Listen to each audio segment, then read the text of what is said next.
you. Because I'm you're in no answering on this position to question. dictate that. That's exactly Remember what this. you're doing. You're in no position to dictate what we're going to feel. We're going to feel very you will good. Feel influence. We're going to feel very I'm good and telling very you, strong. You will feel influence. You're right now not in a very good position. You've allowed From the yourself very- to be in a from very the bad very position, beginning and he of the happens war. to be right about From the it. very beginning of the war. You're not in Mr. a good Graham, position. I You don't was- have the cards right now. With us, you start having not playing cards. cards. Right now, you I'm don't. very You're playing serious, cards. Mr. President. You're I'm playing very cards. serious. You're gambling I'm the with the president lives in of war. millions of people. You think- You're gambling with World War What do you III. think You're about- gambling with what do you World think War about- III. Politician मक्कार और झूठे होते हैं, यही narrative हम बचपन से सुनते आ रहे हैं, पर अब ऐसा नहीं रहा। 28 फरवरी को जो हुआ उसके बाद दुनिया पॉलिटिशियंस को झूठा या मक्कार नहीं कहेगी। मैं बात कर रहा हूँ 28 फरवरी को ओवल ऑफिस में हुए उस मीटिंग में, जिसमें यूएस प्रेसिडेंट डोनाल्ड ट्रंप थे और यूक्रेन के प्रेसिडेंट जेलेंस्की थे। जिनको नहीं पता, मैं उनको बैकग्राउंड बता देता हूँ। यूक्रेन जो है, जिसके प्रेसिडेंट जेलेंस्की है, यूक्रेन 2014 से रशिया से वॉर कर रहा है। उसका काम ही है वॉर करना। देखिए, यूक्रेन के पास एक आइलैंड स्टेट है जिसका नाम क्रीमिया है।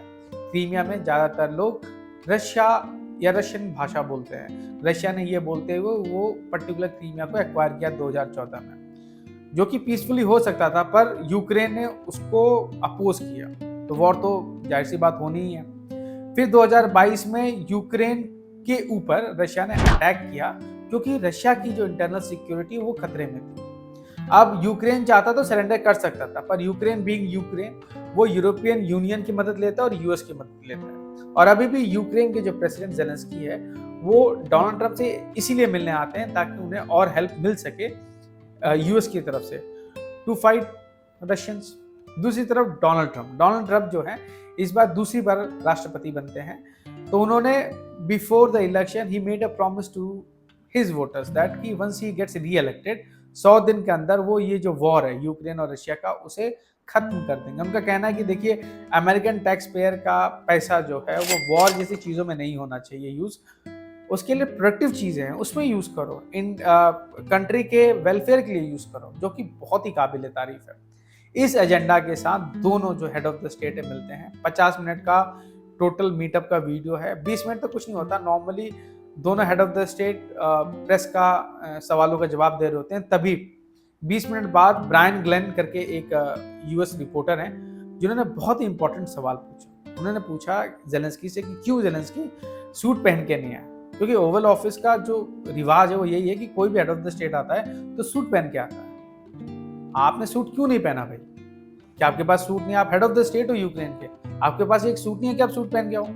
इस पर जेलेंस्की काफी बदतमीजी से जवाब देता है कि क्योंकि जेलेंस्की के यहाँ वॉर हो रहा है, इसीलिए वो सूट पहन के नहीं आया। जब वॉर खत्म हो जाएगा तब वो सूट पहन के आएगा। हो सकता है वो सूट जो महंगा हो सकता है सस्ता हो, पर एक बार वॉर खत्म हो जाए। ये कोई लॉजिक हुआ? भाई, आपके यहाँ वॉर हो रहा है ना, यूएस में थोड़ी वॉर हो रहा है, rest of the country, rest of the world में थोड़ी वॉर हो रहा है। आपका कहने का मतलब है कि आपके घर में अगर टेंशन है तो आप अपने ऑफिस जाओगे तो ड्रेस कोड नहीं फॉलो करोगे, आप अपने बॉस को ये बोलोगे।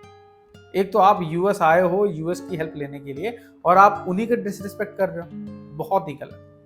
मुझे लगा ये पर्टिकुलर जो कॉन्वर्सेशन हुई ये सबसे लोएस्ट पॉइंट होगा उस पूरे मीटअप का, पर गलत था।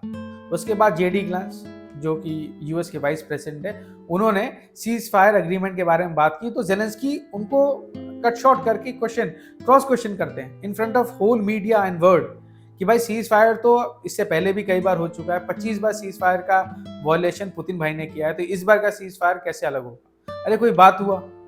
अगर पास्ट में सीज फायर वॉयलेट हुआ है तो क्या मतलब हम सीज फायर की बात ना करें, हम पीस टॉक की बात नहीं करें? अगर आपको एग्जाम बार बार फेल हो रहे हो तो आप क्या तैयारी छोड़ दोगे?